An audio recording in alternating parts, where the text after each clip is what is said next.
오늘은 댓글로 질문을 주셔서 그 얘기를 해볼까 합니다. 인정 욕구를 내려놓을 때의 딜레마에 관한 내용인데요. 개인적으로 공감되는 부분이 많아서 소개해보려고 합니다. 사실 이런 딜레마는 놓아주면 됩니다. 일단 놓아주면 고민할 필요가 없어요. 놓아주니까 별일 없더라. 오히려 좋더라. 이런 경험이 있으면 극복이 됩니다. 근데 그거 한번 내려놓는 게 안 돼서 문제죠. 댓글에 이런 말씀을 하셨어요.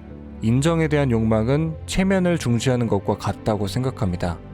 네, 맞아요. 내 모습이 남한테 얼마나 좋게 보여지느냐를 신경 쓰는 건 인정 욕망의 주 관심사입니다.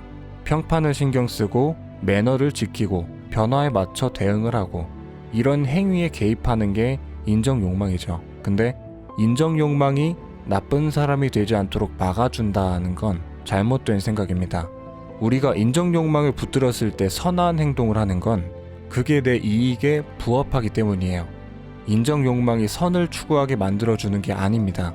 선을 추구하는 게 이득이 되기 때문에 그렇게 행동을 하는 거예요. 세상에 밥맛 없는 사람을 좋아할까요? 배려심 많고 따뜻한 사람을 좋아할까요? 꽉 막힌 사람을 좋아할까요? 귀가 열린 사람을 좋아할까요? 모두가 싫어할 만한 사람이 되는 게 득이 될까요? 아니면 좋아할 만한 사람이 되는 게 득이 될까요? 인정 욕망을 붙들면 사회가 규정한 틀을 벗어나지 않을 거란 생각은 이기심에 기초한 겁니다. 우리는 나쁜 사람이 되지 않으려고 인정 욕망을 붙들어요. 근데 만약 욕망을 채우는 방식이 도덕적이지 않다면요? 사람을 무시하고 깔보는 데서 우월함을 느낀다면, 권위를 드러내고 사람을 깔아뭉갤 때 희열을 느낀다면, 사람들이 내 앞에서 벌벌 떠는 모습을 볼 때 즐거움을 느낀다면, 나도 모르게 그러고 있었다면 우린 언제든지 비도덕적으로 욕망을 채울 수 있어요. 사내에서 큰 분쟁이 있는데 내가 거기서 입만 다물고 있으면 별탈 없이 지나갈 수 있어요. 근데 입을 열면 회사가 뒤집어질지는 몰라도 내 동료가 억울함을 벗을 순 있습니다. 그때 우린 어떻게 행동할까요? 이타적인 사람이 되고 싶고 좋은 사람이 되고 싶다면 충분히 그런 어려움을 감수하겠죠. 인정 욕망이 올바른 길로 이끌어주는 게 맞는 거라면 기꺼이 희생할 수 있겠죠. 근데 현실은 내 미래를 위해서 입을 꾹 닫습니다. 남의 행복보단 내 이익이 먼저거든요. 욕망을 채우는 방식은 언제든 뒤집힐 수 있어요. 올바르게 욕망을 채우겠다는 맹세도 이기심 앞에서는 무너지기 일쑤죠. 아니, 애초에 이기심이 욕망의 근간인데 거기에 휘둘리지 않겠다는 것 자체가 넌센스죠. 그래도 혹시나 하는 마음에 욕망을 내려놓지 못하고 계실 수도 있어요. 내가 비행을 저지르진 않을까 두려우니까. 근데 그런 일에 대한 두려움은요, 그 일을 걱정하는 마음 때문에 일어납니다. 복잡하니까 좀 심플하게 가볼게요.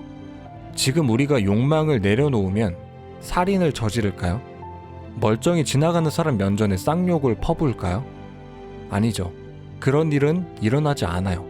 근데 우리는 그걸 어떻게 확신하죠? 만에 하나라는 게 있잖아요. 왜 그런 일은 걱정하지 않는 거죠? 그게 우리 욕망을 자극하지 않으니까요. 사람을 죽이고 모르는 사람한테 쌍욕을 퍼붓는 거, 우리 욕망을 크게 자극하지 않아요. 근데 주변 사람한테 함부로 하거나 내가 편향된 사람이 되면 욕망이 강한 자극을 받습니다. 자극을 받은 욕망은 두려움을 일으킵니다. 결국 모든 시작은 욕망이에요. 그게 없으면 애초에 일어나지도 않았을 문제고 걱정하지도 않았을 문제예요. 잘 보세요. 마음이 뭘 두려워하는지 두 눈 부릅뜨고 보세요. 일어나지도 않을 일이라니. 네가 정말 그렇게 되면 어떡할래? 그때 네가 감당할 수 있을 것 같아? 지금 신경 쓰면 편하고 좋잖아. 그 짓거림에 깔려있는 두려움이 무엇인지 잘 들여다보세요. 그 초조함 아래에는 하나로 수렴하는 어떤 결핍이 있습니다. 인과관계를 다시 살펴보세요. 문제가 생길 여지 때문에 두려움이 생기는 게 아니라 그런 문제를 피하려는 마음 때문에 두려움이 일어납니다. 인정 욕망을 내려놨을 때 나를 지탄하는 사람은 내가 인정받을 필요가 없는 무의미한 사람이고 그 사람이 하는 말 따위는 무시해도 된다라고 생각하게 될까봐 두렵다고 하셨습니다. 근데 욕망을 내려놓으면 그렇게 생각할 수가 없어요. 사람이 나이를 먹으면서 왜 고집이 세질까요? 가치관 때문이죠. 사람을 함부로 믿으면 안 돼. 만만하게 보이면 안 돼. 차는 이 정도는 끌어줘야 돼. 말은 이렇게 해야 되고 저렇게 해야 돼. 이런 가치관은 사람의 욕망을 기초로 합니다. 욕망을 채우기 위해서 바탕에 깔려 있어야 하는, 욕망을 채우는데 필수라고 생각되는 관념을 오랜 기간 유지하면 그것이 가치관이 됩니다. 그래서 시간이 지날수록 욕망을 채우기 위해 가치관은 더욱 견고해지고 더 많은 생각과 관념으로 가득해집니다. 그래서 꽉 막힐 수밖에 없는 거죠. 욕망을 내려놓는 것은 그런 가치관의 뼈대를 완전히 부숴버리는 일입니다. 나를 보호하기 위해서 제약을 걸어두었던 무수한 관념들을 없애버리는 일입니다. 욕망을 놔버리면 누군가의 비판을 무의미한 것으로 받아들이지 않습니다. 그저 받아들입니다. 나를 지탄하는 것으로 인식하지도 않습니다. 그게 나한테 무슨 위협이 되겠습니까? 그렇기에 어떤 말도 수용하게 되는 것이고 유연한 사람이 되는 것입니다. 욕망을 내려놓으면 잘못될까 두려운 마음, 저도 잘 알고 있어요. 하지만 마음은 절대로 진실을 말하지 않습니다. 내려놓으면 모든 것이 올바르게 돌아갈 거라는 사실을 절대 자기 입으로 말하지 않아요. 답을 듣고자 논쟁해봤자 소용없습니다.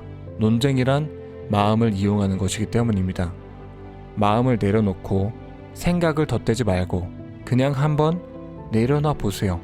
그러면 마음이 더는 시비를 걸지 못할 겁니다. 경험 앞에서 마음은 한없이 작아지는 법이죠. 오늘은 여기까지 하겠습니다. 감사합니다.